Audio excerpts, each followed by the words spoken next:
We had the same thing in Germany, World Cup 2006. They were talking about in different media about no-go areas in Germany, like in Eastern Europe.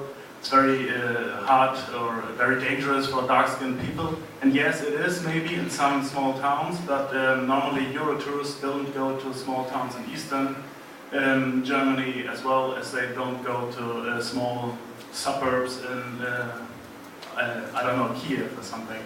And about the BBC documentary, it is very interesting.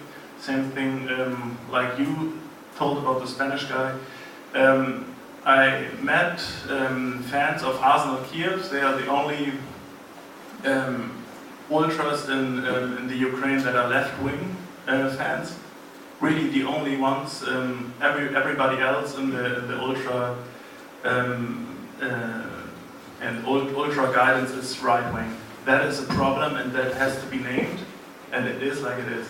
So the BBC documentary is in one way important to show this, but in the other way it was intended because they interviewed these Arsenal ultras and they cut them out of the film because they said different things. They said, okay, we have a small movement that is against this right wing and against Nazism in the cities, and we are fighting against it, and we are not everybody is right in the Ukraine, and they cut it off, and that is wrong, that is shit.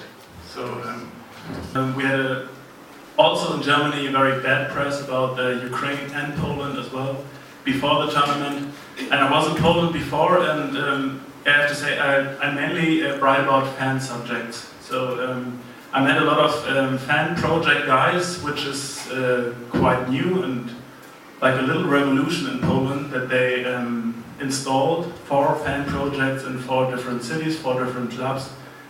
And this is very good for the fan culture. Yeah, there was no dialogue between clubs and fans before in Poland, and it was very aggressive culture.